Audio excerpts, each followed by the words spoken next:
got like a live feed so people can ask messages. So they might ask messages. Questions, messages.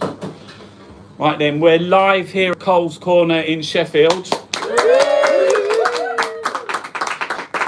Thank you to Nicole. And I'm here today with Olivia Blake, the MP for Sheffield Hallam. And we're going to be reviewing the Sunday newspapers. We have the Sunday Times, the Observer, and Mail on Sunday. And they've gone with Meghan. This is the main story at the moment, which we're going to be talking about in a minute. In the cost of living crisis, nurses eating from bins, nanas in a nappy, raw root vegetables rotting in the field, and they're worried about Meghan. And it says on the front, should we start with that? Yeah, is that good? Yeah, let's start with that. Okay, it says, Palace, we are weary. And it starts with Meghan, doesn't even say, we are weary of Meghan. What do you reckon? Weary or wary? Oh, well, yeah. I think after is the that last... weary or wary? No, it's weary. Do you know what? I think after the last week, it's been quite interesting, hasn't it? Because you've kind of seen, quite a blatant racist incident, which the Palace acted very quickly on. Yet they're kind of very fearful of what Harry and Meghan will say, and I don't know why anyone's that interested, really, other than the fact that, it could be quite embarrassing, obviously. But I just kind of feel like we're always in the same state with the royal family, aren't we? And it's just there's certain newspapers that care more about that than anything else, and it just depresses me, really. Yeah, I think it is for selling newspapers, but there is a line on this, and how I see it is well, first of all, I'd like to say that Meghan and Harry are the real love couple. They're the true romance that every princess, that famous story. And Kate and William are not, and you can see them on the front pages kissing, holding each other. And then there's the second part, which is the royals have always been Tory. Yeah. We've seen that in The Crown when they had Harold Wilson coming in and the Queen was petrified. You're going to take us down. And I think Marxist Meghan, yeah. So this is the attack on the work. So the agenda here is sort of like subliminal, or it's kind of like a left-right thing. Do you think? I guess you could argue that. I think it's quite interesting because it's difficult to know, isn't it? And I probably will watch a Netflix series. I'm always watching Netflix, and I do have kind of a bit of an interest. I do watch The Crown as well. Yeah, it's terrible. I did it for research. I had to watch it all. I know, but I have to Google what's real and what's not afterwards. But I haven't seen this latest series. Have you not? It's not that great. It's just a bit dull. It's just a bit slow paced. Yeah. And to be honest, I think they paint Lady Di, is that what she's called, Princess Diana, in a very bad light. And I just think, I think people were worried, like the royals were obviously worried that it would be terrible against them, but I actually took it the other way and thought actually it was quite unfair to Princess Di, who clearly just wanted to live a normal life in some senses. I mean, on the Netflix thing, they don't need a PR team, do they, with the newspapers? Oh no, not at all. Yeah, exactly. And I think it's just so telling, the difference in the way that Meghan has been treated compared to Kate, and it just. Well, you can horrible. look here. So we have that there, which is. Yeah. And then, Don't worry, darling. I've got your back. So there's Kate. Look. How many pictures of Kate have they actually got there? 7, 8. Unbelievable. Double page. No, 7. Don't worry, darling. But really, I think that's a message from the Mail on Sunday saying, don't worry, Kate, we've got your back. Do you know, and then they've got a picture of Princess Diana with an arrow to Kate. Oh, she's wearing the same necklace, look. Wow, yeah. And there they are, look, William and Beckham. Oh, don't. See, this is really funny as well. So this is what the news is interested about, where the front page of The Observer has ministers accused of spoiling for a fight with nurses on pay. Almost like the Tory, what they're saying there is the Tories are saying, the Tory ministers saying, come on then, come on. Yeah, They yeah. want the strikes. I think that, and that's really depressing, because I think like anyone who has been following NHS staff pay for the last 12 years will know that, you know, after COVID we've seen a massive decline in living standards for nurses, and like you say, nurses are really struggling, and that's something that we should all be very concerned and depressed about, to be honest, especially after COVID.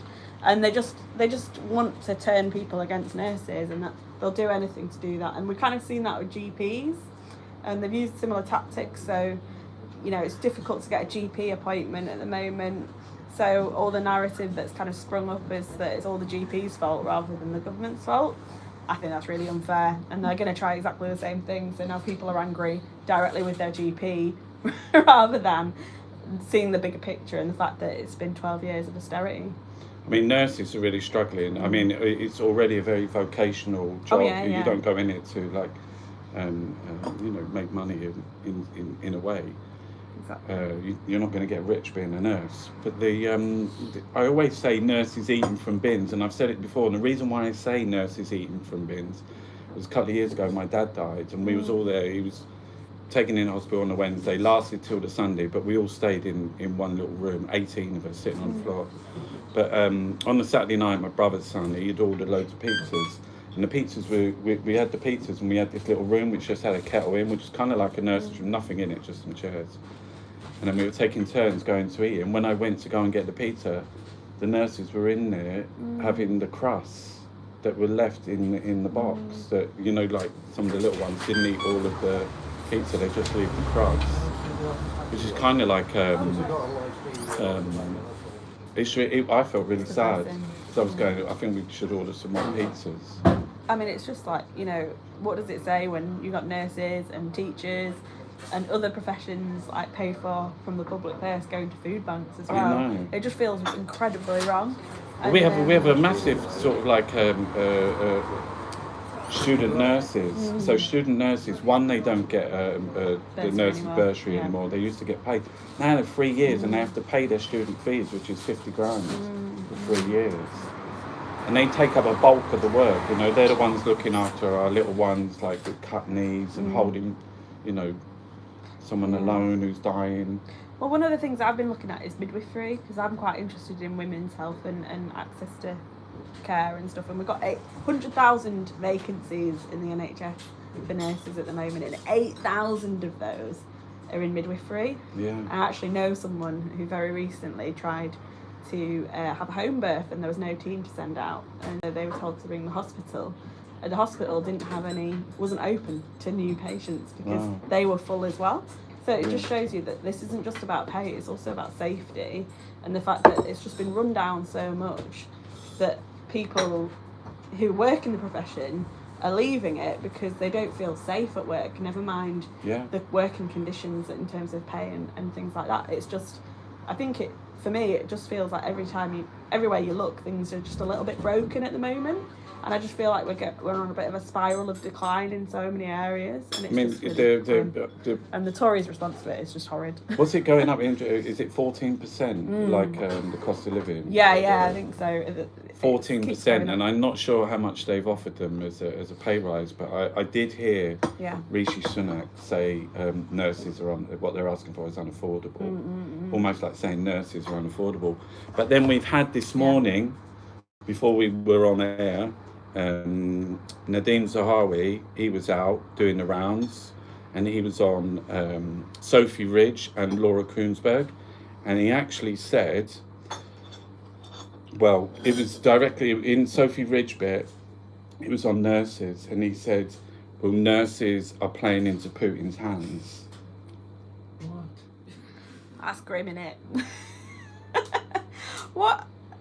I just can't get my head around why anyone would say that, and it's just like really insulting, isn't it? Especially after we've got through, you know, the pandemic and things like that. And I know it shouldn't. They do hard work all the time, nurses, and that's absolutely true as well. But I think just certainly the pandemic, and then to turn around and say, you know, after the last couple of years, oh, you're just like Putin, or you're serving Putin's I know. message is just so So insulting, isn't it? I think he was relating it to because Sophie. It was first on Sophie Ridge, so he did say like you know, in response to like nurses pay. Look, we're doing energy. We're giving people money back. We're giving X amount of billions back. You know, why they don't let them do Putin's work?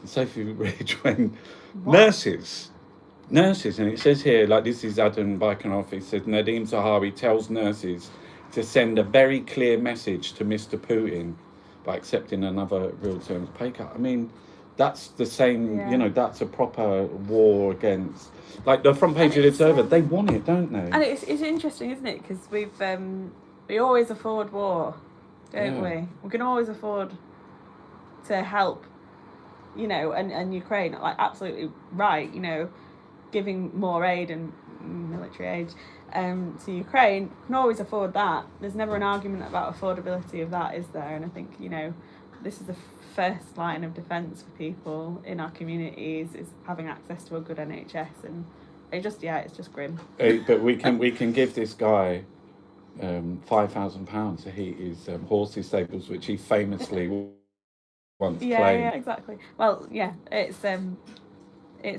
just incredible, really. And I think that part of the problem is that so many of the Tory front bench are just so wealthy. They have no idea what it's like for real people out there at the moment. And it's just like, you know, in my surgery, I get people coming all the time who are just it's just awful. And I always talk about how it's not just poverty that's increasing, it's also the fact that the poorest that our country would let you be, so being in destitution, which is, you know, really Dickensian stuff, is going up and up and up. And there's always predictions that there's going to be 1 million more people in destitution. And to me, that is absolutely criminal. And I think, you know, it's all so interlinked, isn't it? But I just hate it. And I think that it's just all about political choices. And, you know, they messed up the economy with their very, very interesting gamble, which we're all paying for now, whether that's through rents or mortgages or not getting a pay rise. And I just think it's terrible. The idea, but they like the idea, because I watch PMQs and I see Rishi Sunak. One of the main attack lines to Keir Starmer is always, are you going to get your, like, you asked him a direct question, batting back, whatever. Are you going to get all your front bench and your back benchers, like, off the picket lines? So it's a direct attack, isn't it? That somehow, you know, nurses, railway workers, posties. I mean, that's what I don't get about the Tories. The one thing you think of is they're really nationalistic. They're very proud of sort of like the royal family and all things like that. It says Royal Mail. It has a fucking crown on top. I know. They've sold it off, I know. and now they're absolutely annihilating it. Yeah, and it's really interesting going out on the pickets and hearing from the workforce directly, like what they've been doing, and we bumped into each other on the Dockers, didn't we? Yeah, and they've won that fight as well, which has been amazing. At Labour Party conference, that was the last time I saw you, and I think it's just quite telling, really, that they don't understand the power of the unions at the moment. And I think actually it's been quite exciting to see quite a few fights being won, you know. And but the unions is divisive because you're always going to get sort of like Middle Englanders and sort of like Tory working class. If you start disrupting trains and things, they don't, you know, there is a divisive line there, and they like to play on that. Yeah. They love to play on that. With the nurses, they're saying, north, are you going to take off the A&E? Yeah. In the north is different. In the north, the trains don't run because the service is so bad. So you know what, strike or no strike, you can't get east to west. Yeah. So I think there's a thing there.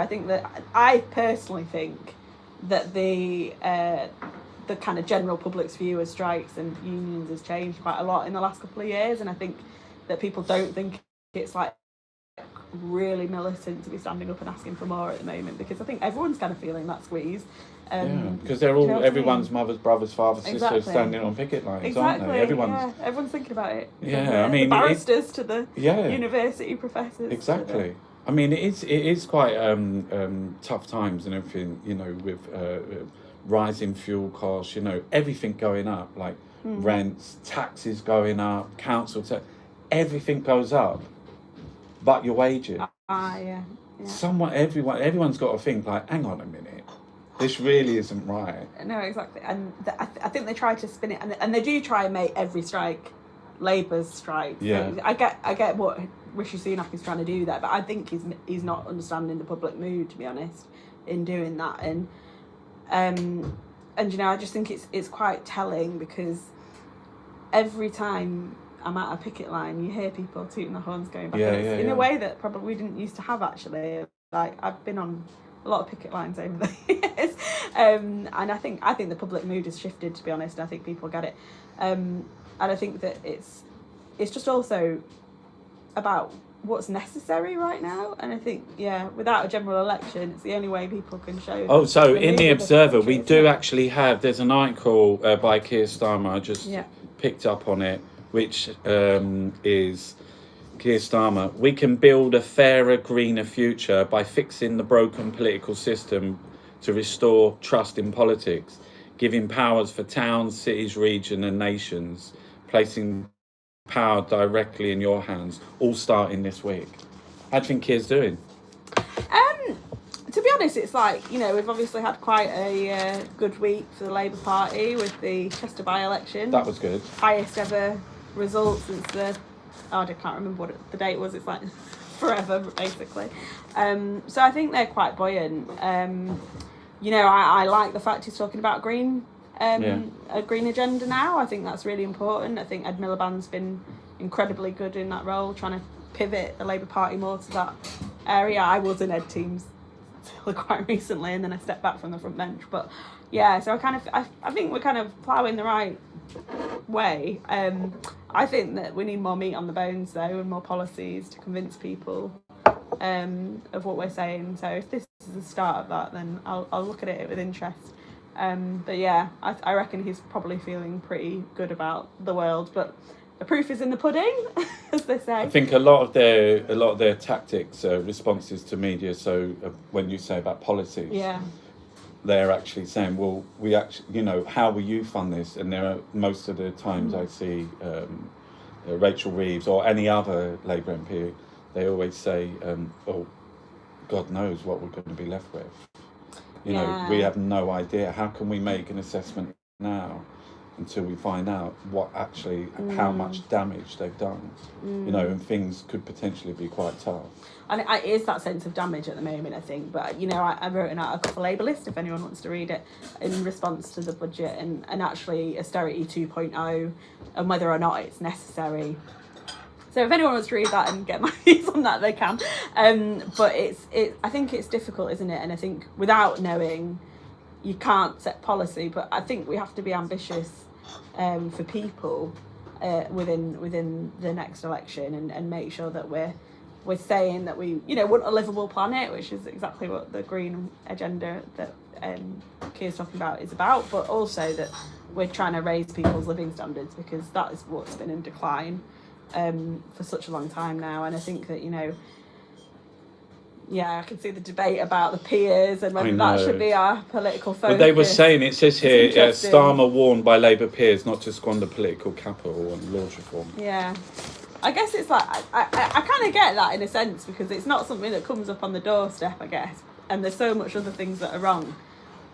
But I don't know. Well, his main sort of like take, this is Keir Starmer in the Observer, is everywhere you look, things are broken. I say that to people all the time. That's funny, because even getting a passport now, it's impossible. or a driving license, just the basic things that should be easy have just been worn away, really.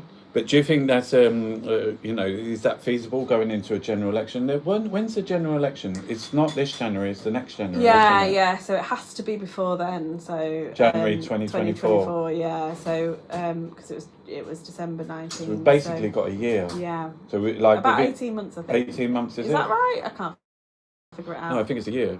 Jan 25. Jan 25. All Oh, right, shut I'm wrong. up. Jan 25. 2 years. Oh no, I fucked Oh, it. for And it's God's wishful sake. thinking there, isn't it? 2 more years. Is it 2 more years? Yeah, and just imagine the Oh, destruction. for God's sake. I know. How much worse can it get though? This is the thing, isn't it? It's just, Yeah.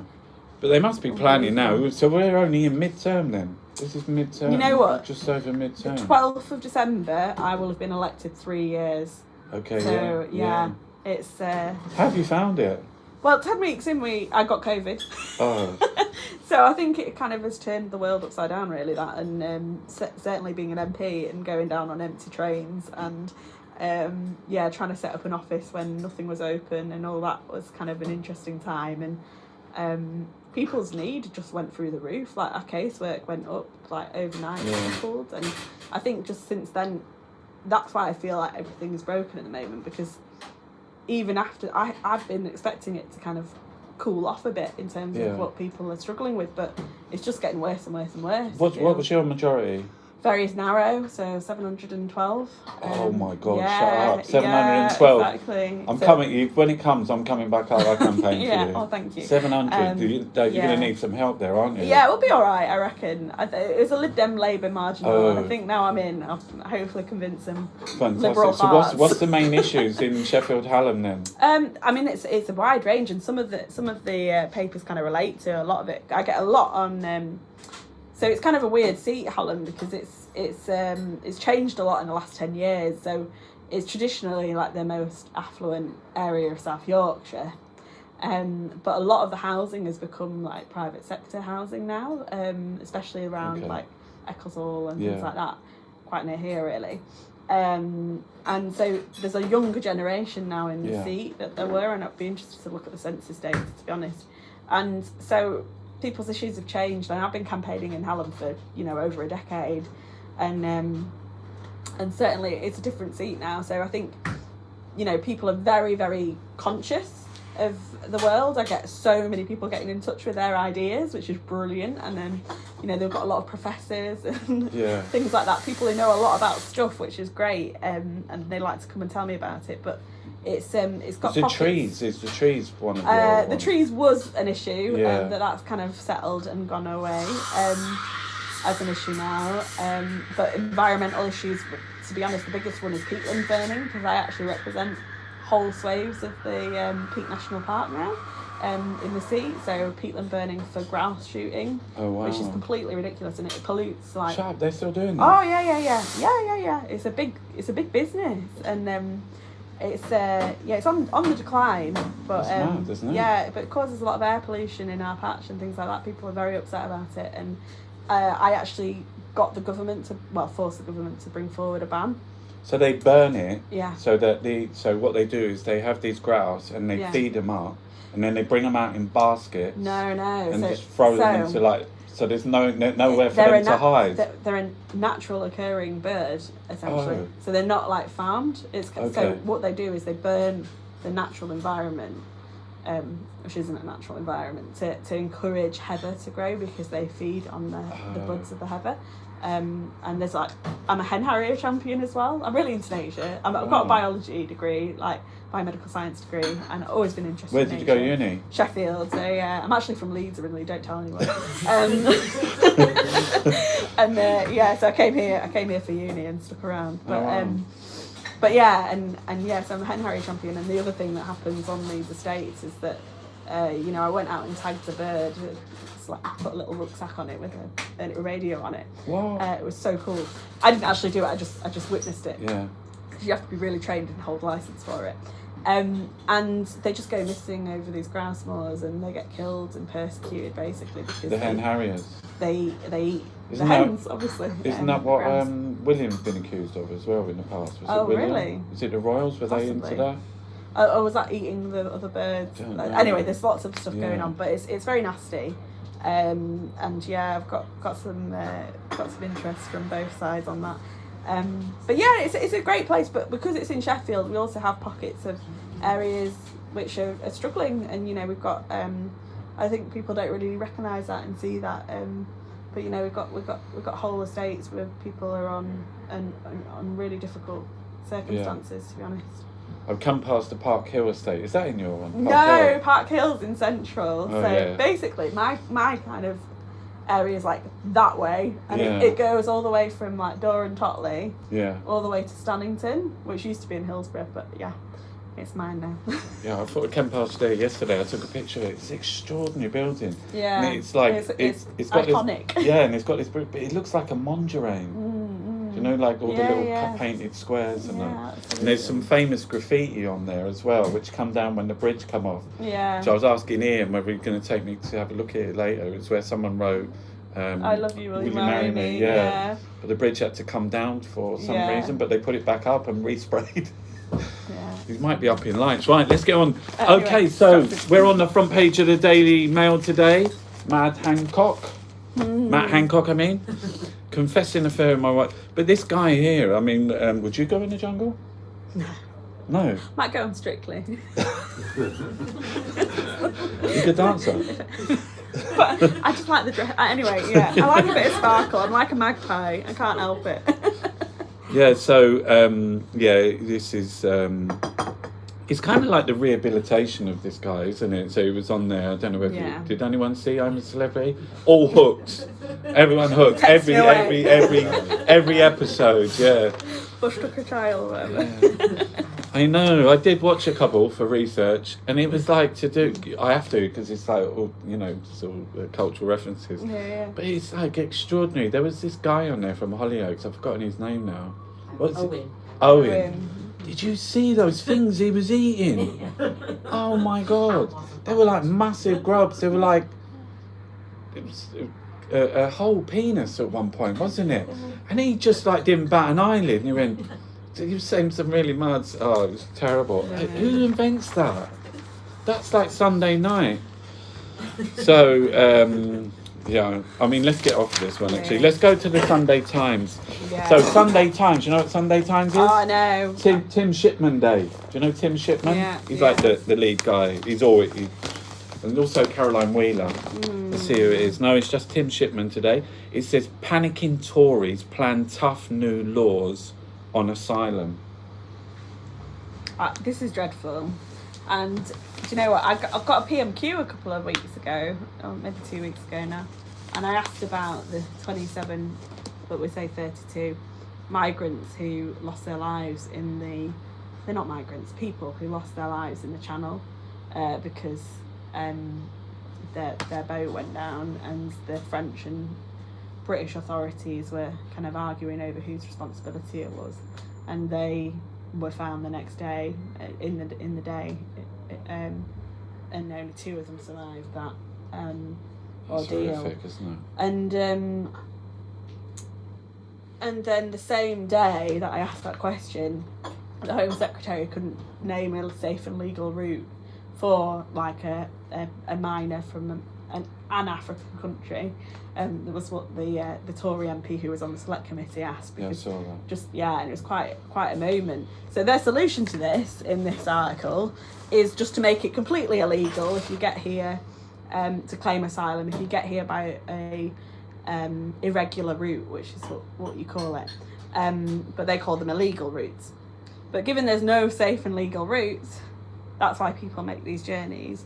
So the solution is safe and legal routes, but their solution is to criminalise people who are just trying to claim asylum, which to me just feels, especially after Manston and the horrific situation we've had there, just completely barbaric, really, and quite sad. And I don't know why they think that this plays well, and I think they're talking to a very narrow part of the population who want to see stricter rules on claiming asylum, personally, and I think it's abhorrent, really. Sheffield's is it City of Refuge or City of Sanctuary? City of Sanctuary, yeah. Yeah. It says here, Nadeem Zahawi. This was Nadeem Zahawi this morning. This is like on the front page, but this was on the Sophie Ridge show. He says asylum seekers should be punished for crossing the Channel without permission because there are other options. This was 2 weeks after Suella Braverman confirmed that there were any other options, which is what you were just saying there. Yeah, and I've been to Calais and I've spoken to some of the people who are thinking about making this crossing, and after the journeys they've been through, it is just absolute desperation. Like what, and they always come up with these deterrent policies, but what bigger deterrent is there than losing your life? Like, do you see what I mean?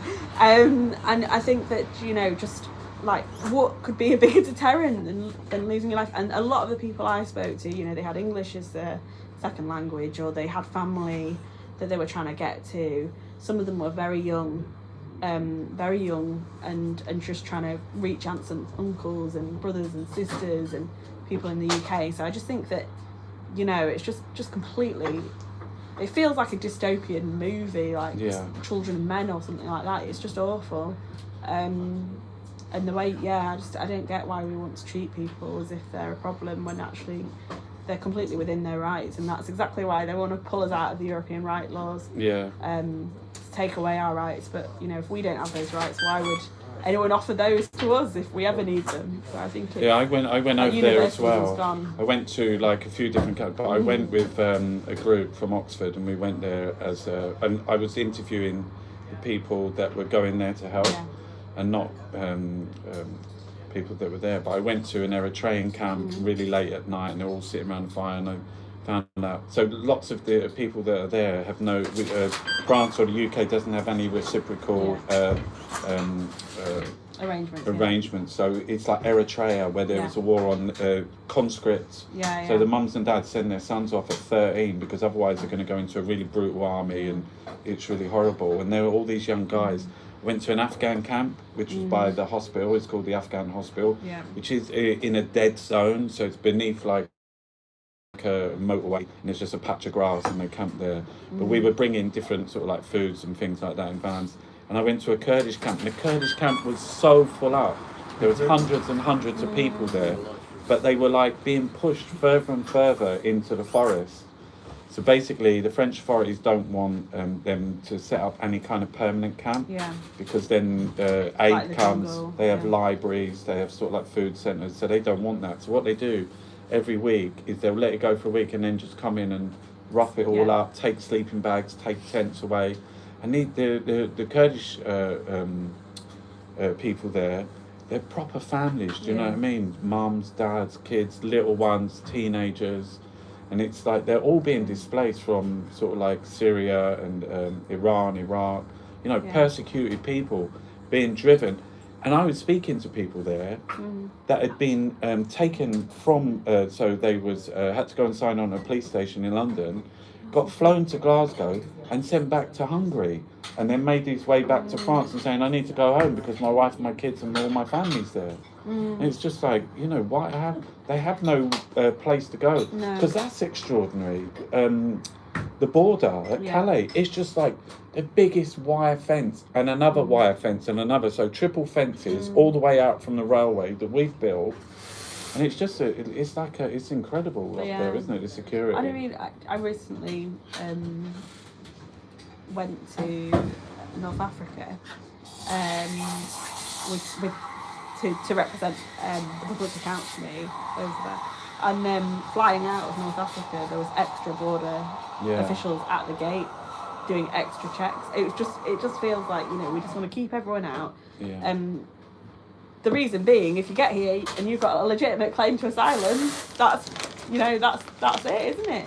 And a lot of these people do have legitimate claims. I think it's very hard to claim asylum in this country. Is the stats that 80% of the people that actually arrive, what they're calling illegal, are actually entitled to asylum? And I think the shocking case is that, you know, especially the BBC's coverage of that migrant boat. I'm using their language. The boat where we saw that tragic loss of life. They said there were economic migrants, but that just isn't true. And 80% of people who arrive by small boats go on to make an asylum claim, and a massive, huge amount of them are granted it. It's shocking. So the Tim Shipman thing that's on the central. Look, first of all, can I just say something? Right, this paper is ridiculous. Look, you can't see anything.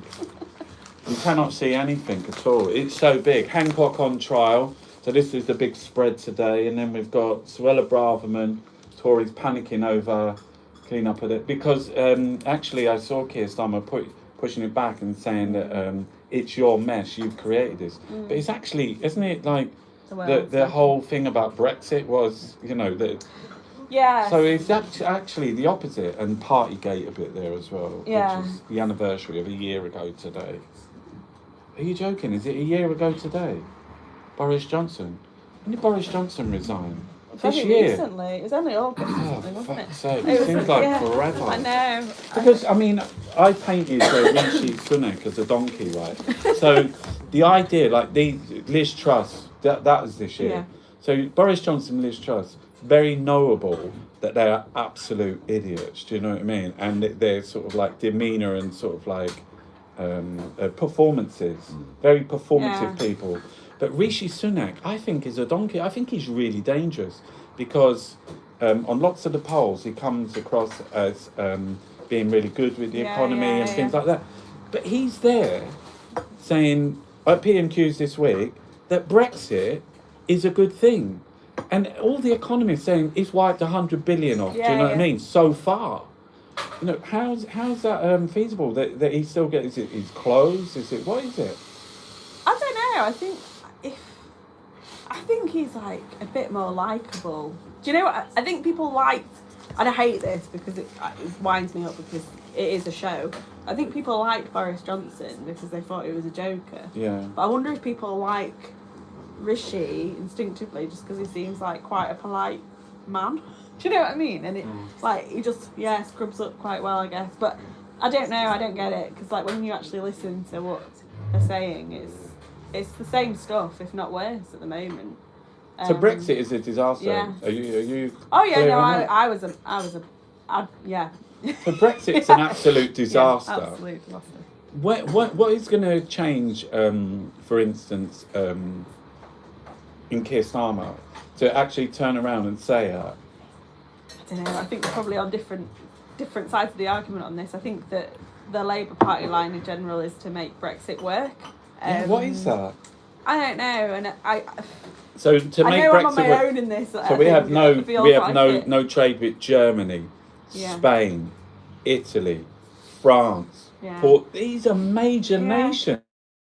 And if you talk to small businesses in Sheffield, you know, the extra hurdles they have to go through now, it's just, some of them are saying, no one told us It's about impossible. this. It's impossible. It's But the just thing ridiculous. is bare minimum, someone has to stand up and turn around and say, actually, you know, Boris Johnson and the Tories saw the worst possible Brexit deal ever. Yeah. They said, we don't want nothing from Exactly. you. We want to be a third country. We want to be the last people that you come to. Someone's got to turn up and say, well, actually, you know, we could have like kept hold of some things, but we could have had this arrangement where we stayed in a single market kind of. Absolutely, you know, I think there's a whole range of different arguments you could have had around what we could. Have Why stuck can't with. Why can't Keir Starmer say that now? Well, It's political, isn't it? But it's political. It is political, and I think, you know, there is kind of Brexit is representative of something else, isn't it? And I think that's the thing that we can't get away from. And I think that take back control message was very powerful, if not because it was nonsense. And, you know, I don't think anyone feels more in control of their lives now post-Brexit, to be honest. But I had someone in here last night and he was powerful. adamant. He was going, yeah, but it's not democracy, is it? And I said, well, what are you talking about? He said, well, the EU, you know. I said, there was a fucking EU Parliament with representatives from the Tories, from Labour, from everybody. Do you mean that? What? That's not democracy. Yeah. He said, yeah, but they could have changed our laws anyway. And I was like pulling my hair out. I was like, who could have? Who could have? British. And all the, you know, like the intricacies of, I mean, it does feel quite distant. And I think I hold my hands up as a, you know, a politician and saying we didn't do enough to kind of explain the European Parliament to people here. And, you know, people didn't understand that, you know, actually some of the good stuff that came was because of us. And it's very difficult to make that argument all of a sudden when it was that threat of losing the EU from the UK. And I think actually we needed to do a lot more to kind of explain what the benefits were. And if you look around South Yorkshire, half of South Yorkshire has been kind of rebuilt by European money and. But all the things, all those like laws that they always talk Yeah. about, what about the laws? They were all really good. They were all about standards. They were all about Absolutely. protection. Do you know what I mean? And it was like, Yeah. the Tories, they don't want that. Do you know what I mean? They want a free-for-all. They want to, like, pump, like, raw sewage into our rivers, lakes and seas. Exactly. They don't. That's an example. And air quality is another one, right? Where, we're failing internationally on air quality. That is poisoning our young people. It's making them have asthma and lung diseases. Now we have no recourse to that. Like, do you know what I mean? It's kind of like we're just stuck a lonely island. We can pollute what we like, do what we like, and they love it. And I think it's completely wrong. And I think that, cutting the red tape was a big narrative. Well, I love red tape. Red tape's what keeps you safe at work. As an ex-scientist, I wouldn't want to be using cancerous chemicals without the right EU but they approved want all that. PPE, They want all that brought in, isn't Exactly. it? And that was the whole thing about Northern Ireland, because Yeah. like they specifically want a border, because otherwise you could just ship Yeah. anything through. Do you know what I mean? Anything that you Yeah. got from Well, United States or It's, America or yeah. So I just had a look in I do here think earlier it's- on, and I wanted to talk about this thing sense. here, but it was just where's it gone?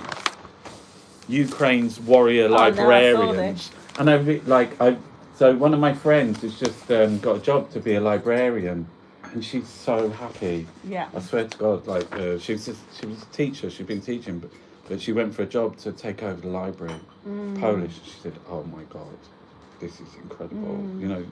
The demise of libraries and like that job, the librarian. I was just thinking about like when austerity first started. We did loads of sort of like occupations in New Cross. They're still running that library. People are running it, but there's a big demise. So on Wednesday, I took my little daughter and we went and we renewed her library card. Yeah, to go back and because what do you think about libraries? I personally love libraries, and we have a lot of volunteer-led libraries now, but we still have some centrally kind of controlled libraries in Sheffield still. And I think that they have huge potential, and if they had the right investment, they could be really transformative spaces, because where else is there that you can go, get knowledge for free? It's a safe space. It's a warm space, if we want to talk about that. Yeah, exactly. Yeah, exactly. Communities. Community hubs and, like... Warm libraries. They're all on the map. It's Yeah. blue banks for the winter, Yeah. which is it's a sorry state of affairs. How's the libraries It in is. Sheffield? So we've got quite a few community-led ones. There's a couple in my patch which are doing very well, and then there's some others that are kind of, like I say, council-run still, and we've got the central library, which is a problem because it's a crumbling building, unfortunately. So something needs to happen with that drastically. But I think that information and access to it is just such a pillar of what I believe in kind of making more available, that they should be cherished, and I know it's incredibly difficult for local authorities at the moment, and I'm horrified that a huge amount of this kind of austerity 2.0 is going to fall on local services again. So I think that if you look across the globe, there's some amazing examples of where when you invest in libraries, the payback that you get from that, from people to be able to educate themselves or just access services, and even just the internet, and skill up is But incredible. like in the library where we go, there's like a little corner and it's got all soft play areas, and there's always mums with little ones, toddlers in there. Yeah, we have toddler groups and all sorts, Yeah. arts, yoga, whatever. There's lots of different things you can do in libraries, and it's just about public spaces. But kind of community spaces in general have been on the decline. It's not just libraries. It's much harder to find free community spaces now, and you see a lot of like kind of those areas becoming quite like business focused now. So do you know what I mean? But like in a quite nice way, like in a cooperative way. You've got that kind of popping up everywhere to kind of replace it, but it's at a cost, isn't it? And it's not free. So it's I think it's strange, but there was one in Herne Hill, sad. and it was like this beautiful. Who was the philanthropist around the turn of the century that built all the libraries? Oh, nice. I know this. Carnegie. So there's a Carnegie in Herne Hill. Yeah. It's such beautiful, it's got all that old Some sort of of like ours are brown Carnegie. stone and so the Labour run Yeah. Lambeth gym, turn it into a gym, and people went in and occupied it, but like they got everyone out and they shut it down, they put big shutters up, but it's like, that's madness, isn't it? I mean, That's it's- sort of criminal. It's interesting because like there's one quite cool area in Sheffield where we've got a swimming pool, a library, and a gym all in one place, and Yeah. a cafe, That's cool. and it's pretty cool. Yeah. So I think it's like, uses and kind of hubs are different, aren't they? So like, Yeah. obviously I don't agree necessarily with that, but I think there could be more to what libraries could be in the future. Yeah. And Yeah, my son, he's doing his third year politics at Manchester, and he sent me a picture, and he was in this really gothic library with lots of things. And it made me realise there's such incredible places for study, where you go, where you can actually sort of like feel the knowledge. So if you're writing he's writing his dissertation. I also like archives as well. Yeah. So I've gotten into my family tree, so I like archives. cool. But I really like this story just because it kind of reminded me of like library history wars Yeah, over generations and over centuries, really. Because if you think of like the fall of Alexandria and so it says here, when everything. Russia invaded Ukraine, a key part of their strategy was to destroy historic libraries in order to eradicate the Ukrainian sense of identity. But Putin hadn't counted on the unbreakable spirit of the country's librarians. But even looking at like I the know. Second World War, there was books moving around all of Europe and this network of librarians trying to protect stuff, wasn't there? Yeah. It's interesting, and art, and the other side is art as well, isn't it? But it's quite incredible. Yeah. So that was a really good story. The other one was Kathy Burke. Who knows Kathy Burke? Yeah. Yeah? Yeah, we like Kathy Burke. She's a legend. Yeah. She said, so there was a couple of things about her story. One was to do with Helen Bonham Carter, which was that story about working class. Does everyone know that quote? Yeah. That's so good, isn't it? So Helen Bonham Carter said, if you're not pretty and you're working class, you have an easier time in terms of people's attitudes to you. And Kathy Burke, she sent in like one of those little proper letters to the newspaper. As a lifelong member of the non-pretty working class, I'd like to say to Helen Bonham Carter, fat and loose, TO 1364, wholly pledged member of the very pretty upper middle classes, shut up, you stupid, see you next Tuesday. Yeah, and there's Kathy as well. It says here, I love being woke, it's much nicer than being an ignorant fucking twat. But she's really cool, isn't she? She's like the because there's the other one as well, Miriam Margolis. Have you seen her? She's always Oh, on she's Good Morning hilarious. Britain. She's hilarious. But it's so nice having people like this. Like, you've got to laugh, isn't it? Because like in really hard times, it's people like all these things. Because that woke thing is a big issue, isn't it? It's like one of their main attack lines. Yeah. It's like do-gooders as well. How these Yeah. things have become negative is just. Yeah, or like experts. Yes. How Yeah. dare you be knowledgeable in an area? It's Yeah. so strange. Yeah, but it's so like one of their main things is to paint. So what do you think about Just Stop Oil? Well, to be frank, I think that anyone who isn't concerned about the global demise that we're facing is on the wrong side of history.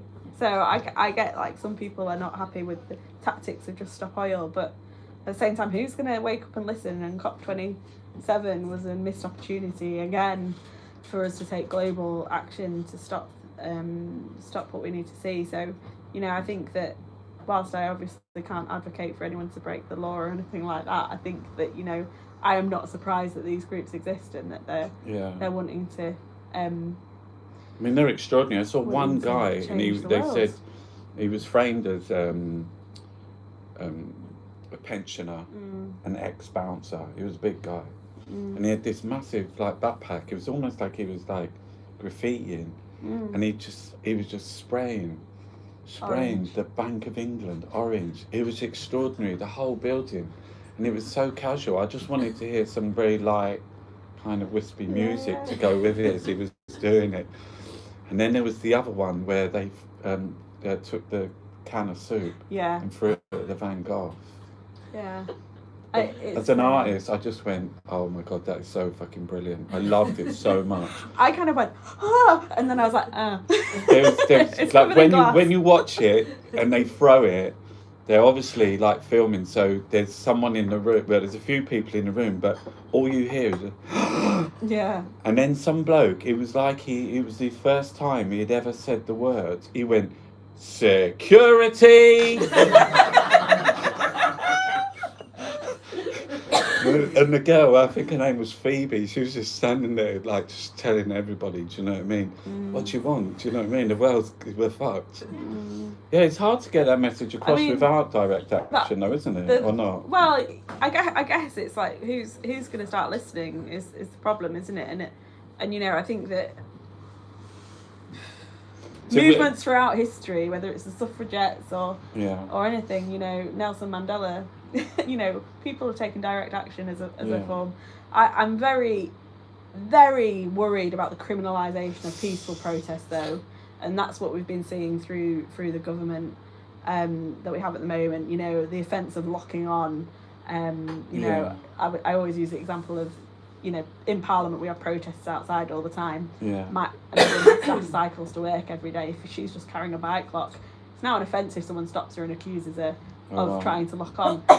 There's like, you literally are criminalised for like having the thought of things. And you need permission in advance to protest outside. Oh, yeah. Yeah. And exactly. I think there's this link that's coming between sort of like the new laws and the strikes, and you can see them making it. Rishi's making it to Keir Starmer all the time. So they're linking Just Stop Oil with nurses' strikes, with postage strikes, and the whole, you know.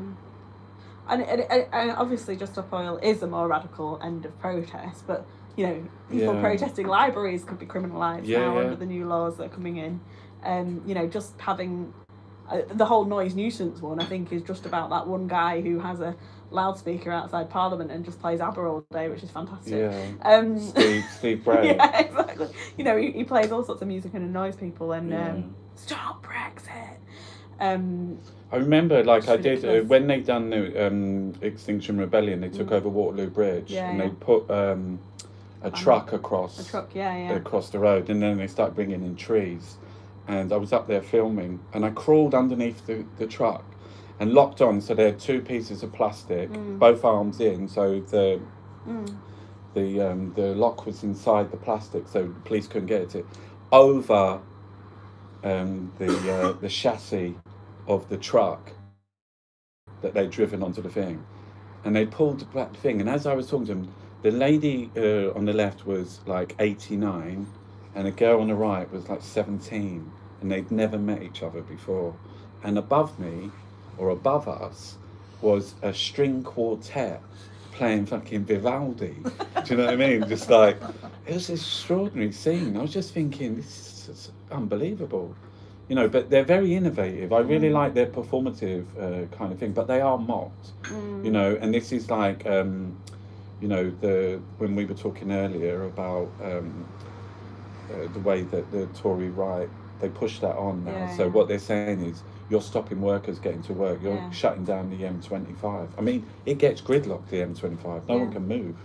But it's our rights are being eroded here. You know, our rights to organise, our rights to kind of come together with a group of like-minded people are all being put at risk. And you know, I think that I was a little bit like gobsmacked that we had a Tory MP stand up at PMQs recently and say Just Stop Oil should be a prescribed organisation, essentially a terrorist organisation. I'm like, you know, who are the real terrorists here? Who are the real people who are kind of like oil companies destroying our society? And you know, so I think it's kind of interesting to see, but just, you know, the fact that they want to criminalise just everyday people just going about, you know, like TUC marches or whatever we've all been on and things like that, just that would be illegal now. And it just feels like they just want to take away, whether it's through strike action or this, they want to take away any avenue for anyone to have any form of dissent, whether that's legal or not, and they'll make what is legal illegal to fit their own. What was that film that they made about like the world was going to end and they were trying to tell them, but it kept Oh yeah, don't look up. Don't look up. Oh, it feels I know, so it's like that, isn't it?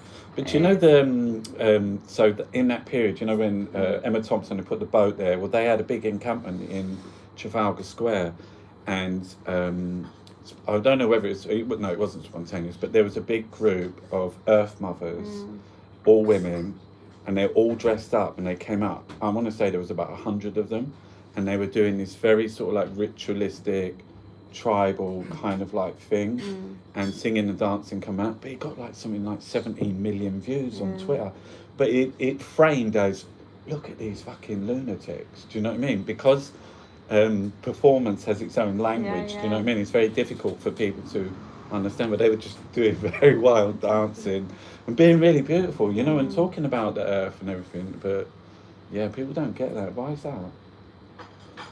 I don't know. Why do you think? I don't know. I think it's because they're used to narratives beginning like a story, how a story's told. If they see anything weird, or if they see someone trying to express themselves in another way, you know. Yeah, I also think like what we're missing at the moment is like a that protests as well. Like that's very much on the fringes at the moment, and I think that can be a powerful medium. But socialist choirs. Yeah. A lot of socialist. I know choirs. it is a powerful medium, and it was Bob Marley, because he was a revolutionary singer. When he went to then Rhodesia to become Zimbabwe, he did a concert, didn't he? And it scared the life out of them. Exactly. He took a load of reggae artists down to Occupy London when they were at St Paul's, and that was really powerful. There was about 500 people, and it was all live streamed. So, I think I'm the only MP to ever have quoted Bob Marley in Parliament. Cool. Which line? To Boris Johnson. It was my first PMQ, and Boris Johnson stood up and answered the previous question, basically saying that like America's wonderful. It was about Black Lives Matter's previous question. It's like America's wonderful. It's the land of the free, and all this. So I had a different question, but I just stood up and said, today you say that I am free, but I still live in poverty. Oh, wow. Yeah, do you know what I mean? Yeah. And I was like, that's what Bob Marley said, and they all burst out laughing. So you changed your question? Yeah. So cool. I just said, and I can't remember what song that's from, but and I've misquoted that dreadfully, but I just had been listening to that song the day before, and it just stuck in my mind. So I was just like, it's just horrifying. Anyway. So we're getting close to the end here now. Ian, has there been any questions? There have, but like why do postmen wear shorts in winter? I've been pigeons left London. You know what? I think I've got a buzzing outside my window. So there are some relevant ones, but they're a bit thin. Quite a lot of concern about Brexit and whether the Labour Party is going to say that it was a disaster, that sort of thing. On the post office one, if you live in Sheffield, there's many hills, so I'd say probably calf muscles are probably too big for trousers. Yeah. That's true. Has anyone got any questions in here for Olivia? Go on. Do you think, if we're going to take the climate issue seriously, that the party political system that we have in this country is going to aid us in creating long-term policies that will be seen through if we're going to achieve anything? Granted, we're only a small part of the problem globally. But personally, I do. I think that I believe in parliamentary democracy. I think that there can be change within it that is hugely positive, and we just need to look back through the last 100 years to see that when politicians have the will and the kind of support of the people, we can do incredible things like build our NHS, remodel our economies. I mean, the Tories are very good at doing it. They've remodelled our economy to be neoliberal. So, I think the counter to that is, obviously coming up with a narrative which captures the imagination of people. And I think I'm hopeful that we can do that. And, that's certainly what I'm fighting for down there, and trying to change people's minds about what we do. I can understand why people would be very disillusioned at the moment after 12 years of this lot in various different guises, but I think that we have to get there, and I think that there is a change in certainly my party over the last 10 years. I've always been quite strongly an environmentalist and environmentalist socialist really as well. And I think that you can't do it without people, and democracy is all meant to be about people, and politicians are meant to be representatives of the people. So I feel very strongly that you know, we can do it, and we should be doing it, and we just need to encourage people to engage in the process, which I understand is very, very difficult. But given how low voter turnout is, not in my constituency, we have the highest turnout in Yorkshire, but given how little people engage with our political system, I think we've got a lot of work to do, and a lot to do to kind of convince people of that. But personally, I'm an optimist on that. I'm a pessimist on a lot of other things, but I'm hopeful that people will win out in the end. Thank you. What do you think about so Mick Lynch, Dave Ward? They're not associated with the Labour Party anymore, but CWU oh, they're just. So, but they seem to be the real opposition. They seem to be the voice of people who are suffering through the cost of living crisis. It doesn't seem to be a regular topic in PMQs, or it's not pushed by Keir Starmer so much around sort of people wanting a better standard of living when they're getting smashed to pieces. I think there's a lot of arguments that we have in Westminster that doesn't get picked up. PMQs is one small sliver of that, true. And you know, certainly I stand up regularly and make that exact case, and I know other MPs do as well, in various debates. But I think that it's certainly amazing to have authentic voices in the kind of media performance that we now have, which is 24-hour news, right, where everyone's looking for the next soundbite. To finally have people who can cut through it, it's just been brilliant to see. And Mick Lynch is an absolute artist when it comes to that. And you know, I was really pleased to be on a panel with him at Labour Party conference this year. And you know, it's just great to hear someone who isn't in the Labour Party actually saying, you know, when Labour get things right, we'll support them, and of course we want a Labour government, but when they get things wrong, we'll criticise them. But you know, that key message there to me is that, you know, Conservatives are ruining things, and you know, I'm happy to be held to account. I spoke to him when we were down with the Liverpool Dockers, and I said to him, you know, about how do you think it's going with the current sort of government? I think Liz Truss was there, and he said the line, well, Noddy could do a better job. And that's where I painted Noddy on the front page of the newspaper. I paint the front page of the newspaper. You know, you can have that Noddy one. Do you want the Noddy one? You know what, that would be as a gift for coming today. It's got all the others. It's got Rishi and thing, and they're saying, fuck's sake, Noddy, and that's Liz Truss. Can we have that one over here, Ian? Yeah. You can take that over here. Brilliant. I'll hang that in my office with pride. That'll be your gift for coming today to Cole's Corner. Oh, thank you so much. There we go. What do you think? Oh, that's brilliant. Look at that. She actually looks surprisingly like Noddy, doesn't she? Fellow Leeds person. There we go. Well, thanks to Nicole for today. Thanks everyone for coming. And thanks to Olivia.